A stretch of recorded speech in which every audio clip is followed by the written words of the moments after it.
शनि मार्गी शनिर फल मानव जीवনের কি ফল পেতে পারে। নমস্কার, আমি আচার্য দেবজি। আজ শনিদেবকে নিয়ে আলোচনা করছি।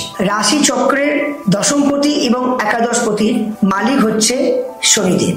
কর্মফল দেবতা আমাদের শনিদেব। বিগত প্রায় 4 মাস ধরে শনিদেব বক্রী অবস্থায় ছিলেন। এবার বলুন, কর্মফল দাতা এবং লাভের সাকসেসের দাতা যিনি গুরুদেব, কর্মফলের দাতা যিনি শনিদেব, সেই শনিদেব প্রায় 4 মাস যাবৎ তিনি কিন্তু বক্রী অবস্থায় ছিলেন। গত 15ই নভেম্বর 2024 শনিদেব মার্গী হয়।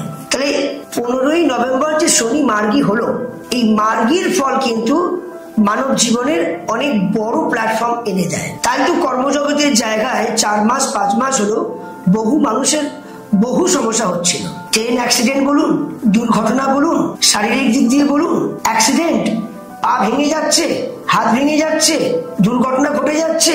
অ্যাক্সিডেন্ট দুর্ঘটনার কারো গ্রহই হচ্ছে শনিদেব। তাই এই শনিদেব বিগত প্রায় 4 মাস বক্রী ছিলেন, 15ই নভেম্বর মার্গী হয়। তাহলে শনি যাদের জন্ম ছকেতে নেগেটিভ অবস্থায় থাকে তাদের এরকম ধরনের বড় বড় দুর্ঘটনা ঘটে। সেটা যে কোনো কাজের জায়গা দিক দিয়ে বলুন, কারণ কাজের জায়গা কর্মফলের দেবতাই হচ্ছে শনিদেব। তাই এই শনির মার্গের ফলে মানব জীবনের যে বহু কাজ আটকে গেছিল সেই কাজগুলো কিন্তু আবার নতুন করে আপনাদের অবশ্যই তৈরি হবে। এবং এই শনিদেব আগামী মার্চ মাসের 29 তারিখে 30 বছর পর তিনি মীন রাশিতে প্রবেশ করছেন।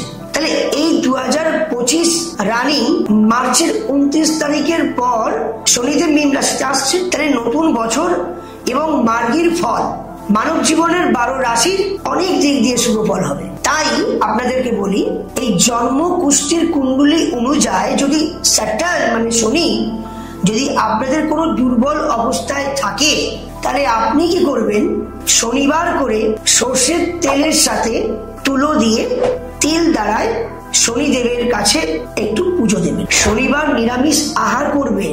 দেখবেন আপনাদের অর্থ নেই যে আপনারা কোনো অ্যাস্ট্রোলজির কাছে গিয়ে কিছু ক্রিয়াকর্ম করে কিছু সমাধান করবেন।